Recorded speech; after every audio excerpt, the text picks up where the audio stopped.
జిల్లాలోని గొర్రెల కాపరుల హక్కులు, ఆత్మ గౌరవం మరియు మార్కెట్ స్థలాల రక్షణ కోరుతూ సోమవారం పెద్దపల్లి జిల్లా కలెక్టరేట్ ఎదుట వినూత్న నిరసన మిన్నంటింది. గొర్రెల కాపరుల సంక్షేమ సంఘం ఆధ్వర్యంలో నిర్వహించిన ఈ ధర్నాలో వివిధ మండలాల నుండి తరలివచ్చిన కాపరులు తమ సంప్రదాయ గుంగడి ధరించి నిరసన తెలిపారు. మార్కెట్ స్థలాల రక్షణకు వెంటనే హద్దులు నిర్ణయించి అవసరమైన నిధులు విడుదల చేయాలని డిమాండ్ చేశారు. అనంతరం న్యాయమైన డిమాండ్లతో కూడిన వినతి పత్రాన్ని జిల్లా కలెక్టర్ కు అందజేశారు. తిరుపతి యాదవ్ జిల్లా అధ్యక్షులు సలేంద్ర రాములు యాదవ్, ప్రధాన కార్యదర్శి మేకల నరసయ్య యాదవ్ మాట్లాడుతూ అంతర్గా మండలం కుందనపల్లి మార్కెట్ అభివృద్ధికి కలెక్టర్ వద్ద ఉన్న 4.5 లక్షల నిధులను వెంటనే విడుదల చేసి అక్కడ విద్యుత్, సాగునీరు, ర్యాంప్ వంటి కనీస వస్తువులు కల్పించాలని నేతలు కోరారు. అయితే జిల్లాలో పశు వైద్యులు కొరతను తీర్చే కొత్త సబ్ సెంటర్లను ఏర్పాటు చేయాలని డిమాండ్ చేశారు. కార్యక్రమంలో చిలారపు పర్వతాలు, నర్ల అంజయ్య యాదవ్, దాడి చంద్రమౌళి యాదవ్, బత్తిని లక్ష్మణ్ యాదవ్, యాదవ కురుమ సంఘాల ప్రతినిధులు, నర సతీష్, కళా బృందం మరియు పెద్ద సంఖ్యలో గొర్రెల కాపరులు పాల్గొన్నారు.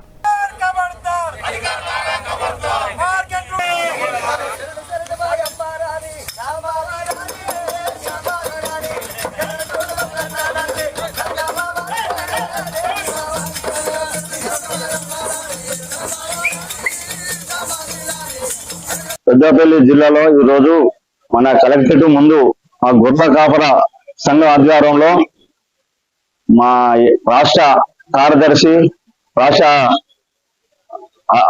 ఉపాధ్యక్షుల ఆధ్వర్యంలో ధర్నా నిర్ణయించడం జరిగింది. ఎందుకంటే ఈ ధర్నా మాకున్న మార్కెట్లు హద్దులు లేక మా అమ్ముకుందామంటే భూములు లేక చాలా ఇబ్బంది పడుతున్నారు.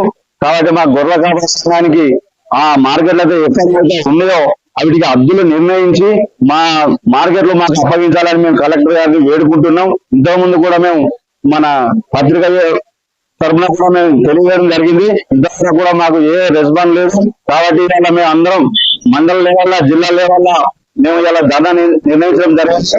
కాబట్టి ఇప్పటికైనా మన చూసి కలెక్టర్ గారు దయగలిసి మాకు హద్దులు వేసి మా భూములు మాకు కేటాయించి ఎక్కడెక్కడ ఉన్నాయో చూసి హద్దులు నిర్ణయించి మా యాదవ సంఘం అప్పగించాలని యాదవ సంఘం తరపున, గొర్రెల కాపర సంఘం తరపున ధర్నా నిర్ణయించడం కాబట్టి తప్పకుండా మాకు అప్పచెప్పాలని మేము కోరుకుంటున్నాం.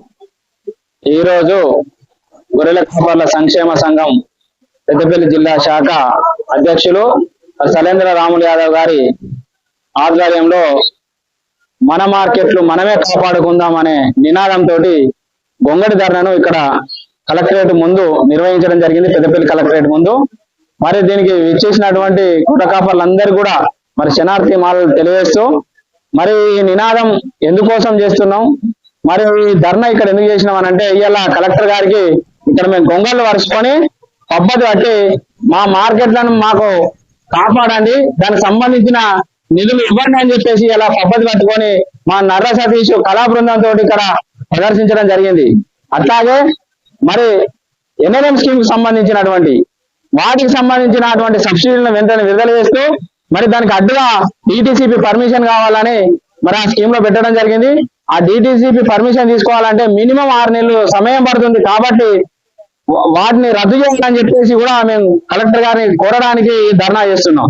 అట్లాగే మరి ఇంకొక 5 మార్కెట్లు ఉన్నాయి, వాటి సరిహద్దురాలు వేయాలని మరి ఇదివరకే మా ఫెడరేషన్ నిధులతోటి 25 లక్షల రూపాయల నిధులతోటి మరి అంతర్గా మండలి కుందనపల్లిలో మార్కెట్ ను ఏర్పాటు చేసుకొని శంకుస్థాపన చేసుకోవడం జరిగింది. దానికి ఇంకా 4.5 లక్షల రూపాయలు మరి కలెక్టర్ అకౌంట్ లోనే ఉండడం జరిగింది. ఆ 4.5 లక్షల రూపాయలను వెంటనే విడుదల చేసి అక్కడ పెన్షన్ పూర్తి చేసి మరి నీటి వసతిని, విద్యుత్ వసతిని కల్పించాలని మరి ధర్నా చేస్తున్నాం. కాబట్టి కలెక్టర్ గారు మా మీద దయచేసి మరి ఈ అన్ని పనులు చేయాలనే ఉద్దేశంతో, అలాగే పశువైద్య సేవలు, ఈ పశువైద్య సేవలు జిల్లా చేస్తూ మరి ఇంకా సబ్ సెంటర్లు ఏర్పాటు చేసేది ఉన్నది. చాలా సబ్ సెంటర్లు లేక మరి గొర్రెలకు గాని, మేకలకు గాని, పశువులకు గాని మందులు అందడం లేదు, డాక్టర్లు సరిపోవడం లేదు, సరైన సిబ్బంది లేదు. కాబట్టి వాటిని తొందరగా సిబ్బందిని నియమిస్తూ సబ్ సెంటర్లు ఏర్పాటు చేయాలని చెప్పేసి మరి కోరడానికి ఇక్కడ ఇవాళ గొంగడి ధర్నా నిర్వహించడం జరిగింది. మరి గొంగడి ధర్నకు ఇచ్చేసినటువంటి మా యాదవ, కుర్మ, గొర్రెల కాపర్ల కుల బాంధవులందరికీ కూడా మరి శనార్థి చెప్తూ వారికి కృతజ్ఞత, ధన్యవాదాలు తెలియజేస్తున్నాను.